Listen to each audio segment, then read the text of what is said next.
So SB 1263 is going to strengthen the permitting requirements for new or altered public water systems to limit the proliferation of small and unsustainable systems, as we heard from our oversight hearings. These systems, without economies of scale to keep up with changing conditions or standards, can fall out of compliance for water quality standards and create public health risk for the community. In the spirit of cooperation, I will continue to work with all the members who are here with the Resource Board and Aqua and Clean Water. There's just been a proliferation of these small systems that have, over 100 small systems having 15 to 200 connections in just the last 5 years. So with that, when we have a quorum, I would ask the committee to move the bill forward. And I'm here to answer any questions. Thank you, Senator Wojciechowski. Are there witnesses in support of the legislation? Please come forward. Maybe somebody? Great.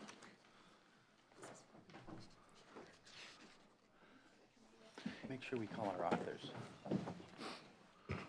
Jennifer Clary, Clean Water Action and Thank Support. you very much, Jennifer. Others in support? Kyle Jones with Sierra Club California in support. Very good. Thank you. Debbie Orrs on behalf of Community Water Center and Leadership Council for Justice and Accountability and Support. Very good. Thank you very much. Others in support? Seeing no one, is there anyone here in opposition? Mr. Cruz, good morning. Good morning, Senator Hill and members. Steve Cruz on behalf of the California Building Industry Association. We do have an oppose unless amended position on the bill. We did have an opportunity, in fact, a few weeks ago to talk to Rachel Wagner on the bill and also the Senator Wojciechowski's chief of staff. I'll outline those very quickly. I think I would say, though, we're not opposed to the underlying objective. I think the issue is that it could create some delays in the development of new housing. And so specifically, what I wanted to point out is that for home builders, we're actually not in the business of creating new water systems. Our preference is to work with the existing public water system, and if that's not possible, our next best option is to annex within that service area. All that must be approved by LAFCO, and this process already involves extensive discussions and negotiations with the water system, and we only pursue a new water system as a last resort. And so the bill actually sort of, after you're denied, sends you back, has the board direct you to go back to start those discussions again, and we think they've already said no. It's sort of futile, and we think that the process is a bit circular. And I think the other issue is, and I think Cindy Tuck from Aqua will mention this, we're concerned that the bill authorizes the board to only deny a permit, even when the applicant meets the technical, financial, and managerial requirements. So we think rather than just a straight denial, if they were going to impose some conditions on that process, that makes more sense as opposed to just saying no, even when you can check off all the boxes. So again, we look forward to working with the author to work out some of these issues. Okay, very good. Thank you. Good morning again. Good morning again. Cindy Tuck with Aqua. We have an oppose unless amended position on the bill. We agree with the intent of the bill, which is to make sure that new systems that aren't sustainable aren't permitted, sort of to stop the bleeding point from the Water Board earlier.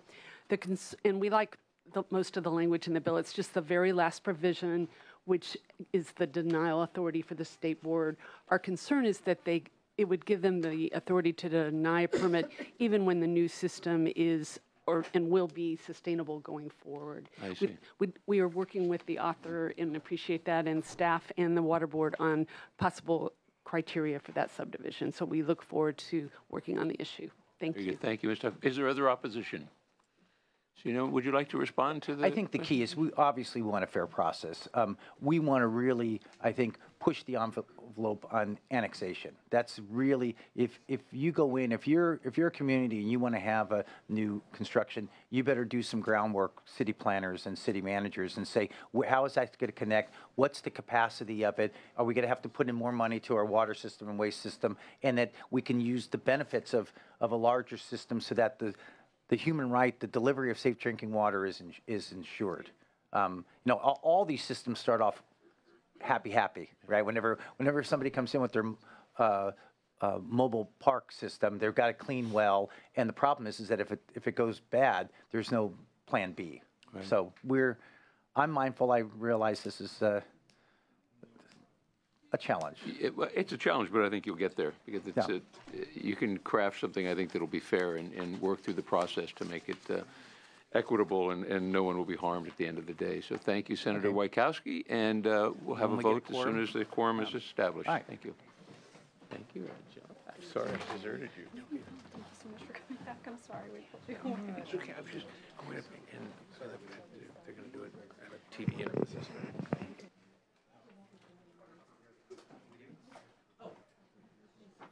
So, moving on to our regular agenda, let's establish a quorum. Please call the roll assistant.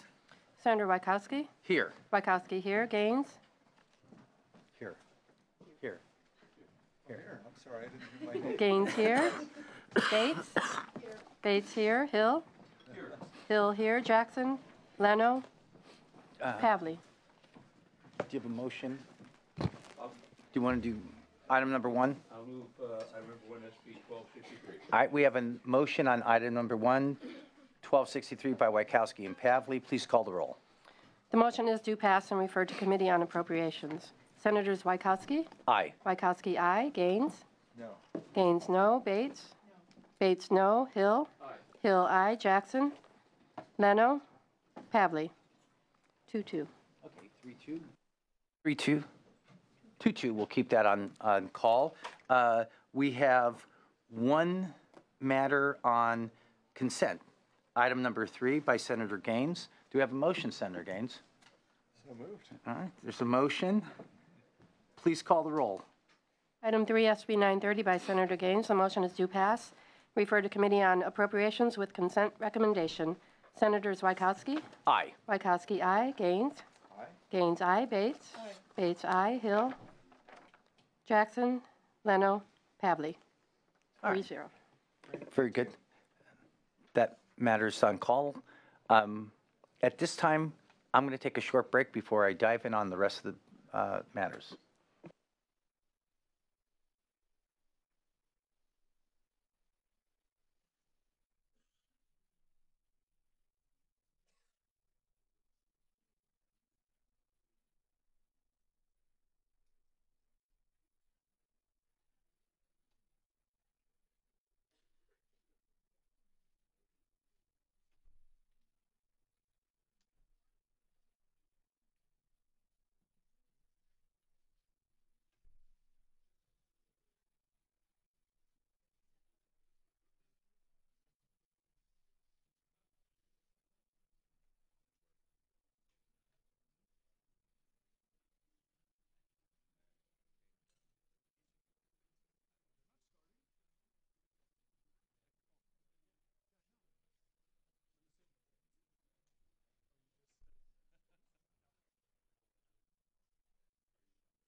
Q Committee back to order. I see that we have Senator Lara.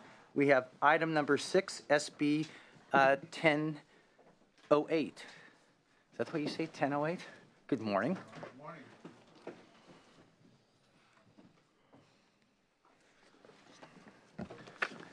Thank you, Mr. Chair and members.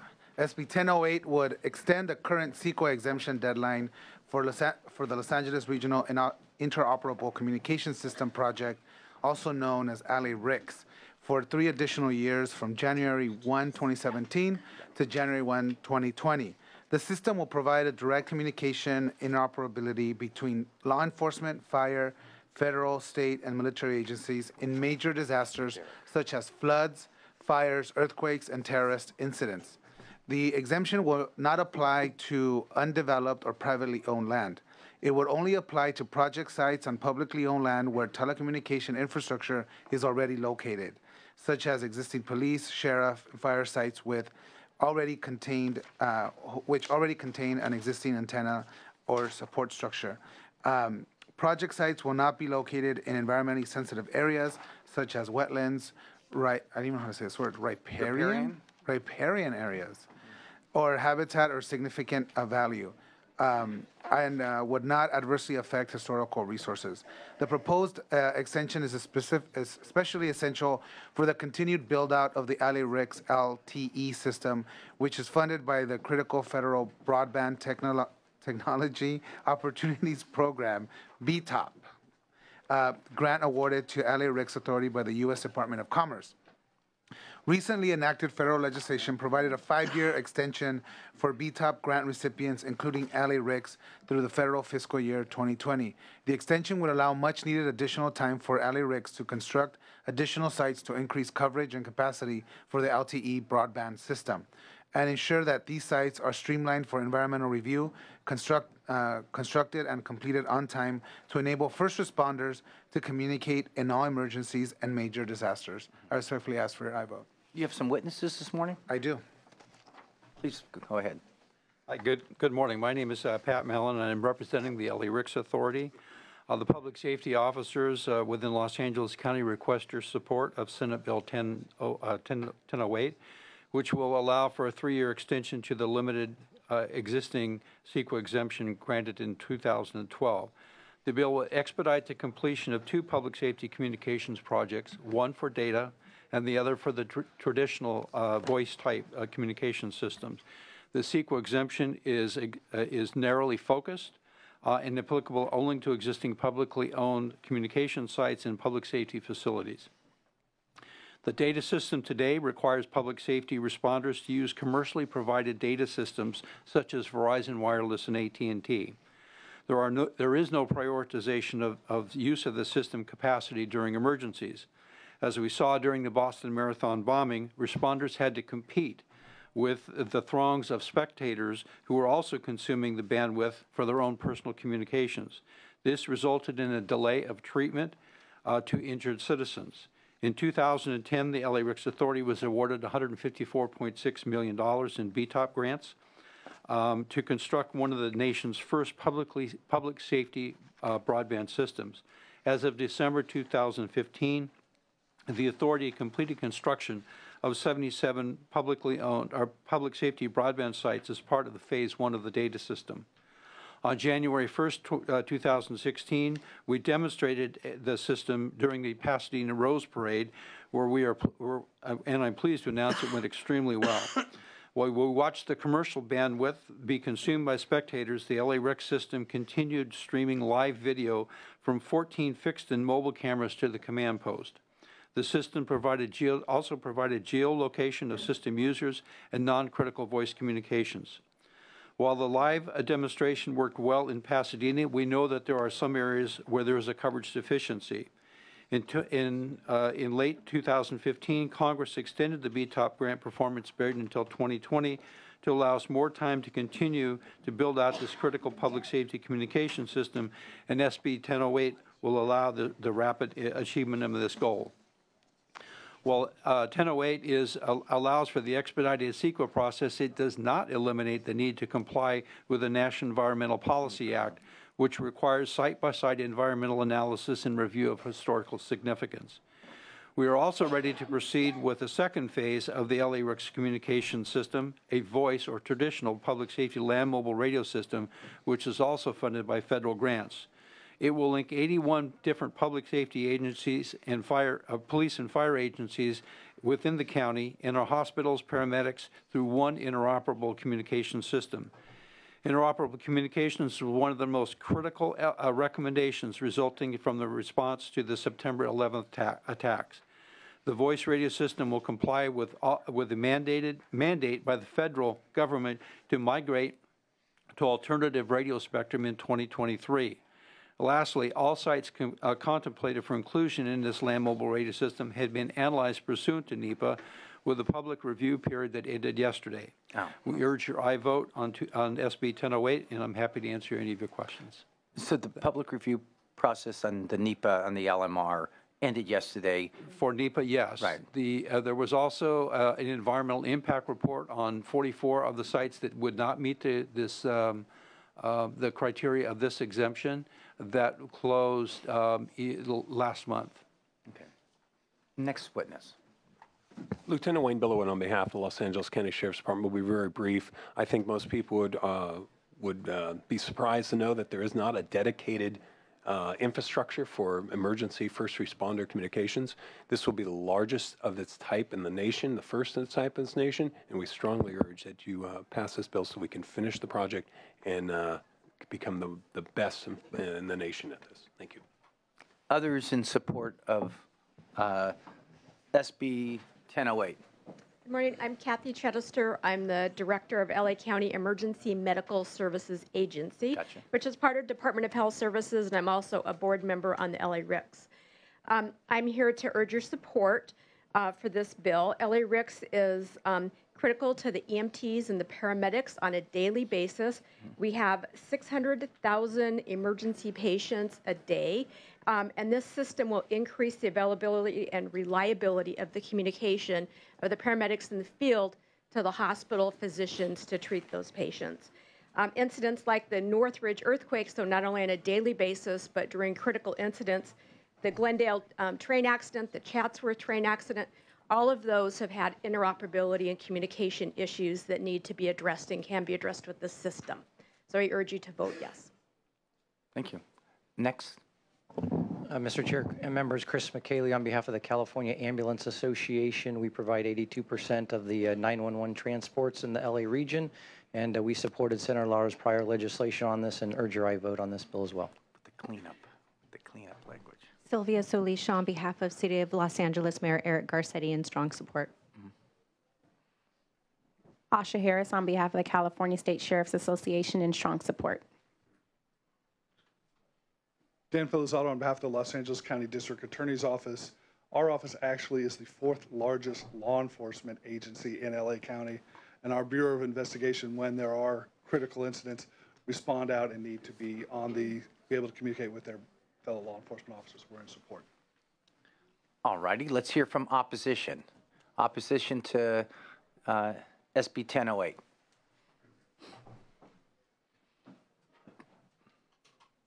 Good morning, Chair, members in the committee. Kyle Jones with Sierra Club California in opposition today. We're not really speaking to the underlying need of the project. I think it's a worthy project to go about, but we're not a fan of CEQA exemptions of any kind. What CEQA provides is a method for public engagement with regards to your project, as well as identifying and mitigating environmental impacts associated. And we think that that process is necessary to make sure that the public is on board with projects at hand and that local communities aren't being burdened by pollution that the public might have to pay for at a later time. We did want to note that with this project, that NEPA, is just finishing their public process, and that CEQA has been completed already for the part of the project that hasn't been exempted. So we don't really think that CEQA would have been a problem for this and might have actually helped with some of the issues that the project had, should there have been more of a robust dialogue with the community and getting them on board. So we just hope that, in the future, that when we do have issues where they're seeking a CEQA exemption, we consider that instead of an exemption, we might just want to do more public outreach and get people on board, and you won't run into any delays. And then also, it should be really suspect of any CEQA exemptions where there already is an existing NEPA component. And while NEPA was complied with, it's no substitute with CEQA because CEQA does require mitigation of impacts, whereas NEPA only requires identification. So we urge a no vote today. Thank you. Duly noted. Others opposed? Senator, do you have a close? Or wait, do we have questions, members? Senator Gaines.